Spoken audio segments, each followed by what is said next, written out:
Hello, in this video I'm gonna show you how you can use the time zone converter on Samsung Galaxy S24 Ultra. To do so, first we need to go to the clock. Once you are in the clock, what you need to do is tap on World Clock category at the bottom of the screen. And now over here you will find different time zones. You can also press this plus icon in order to see the map world, sorry, the world map, not map world.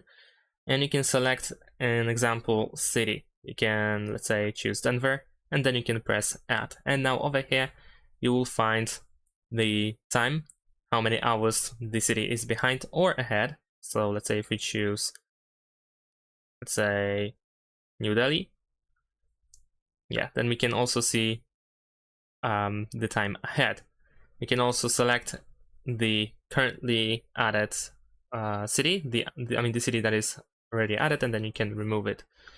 And in addition to that, we can press these three buttons, these three dots, I mean, in the top right corner. It will be either in the top right corner over here or somewhere in the middle.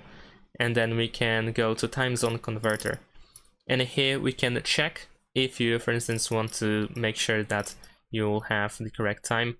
Then let's say I want to check if there is 6 AM in my city, in my country, then what time it is, and one of these other cities that I have added previously.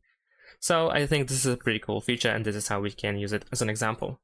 And that's it. Thanks for watching. Leave a like and subscribe to my channel, and see you in my next videos. Bye.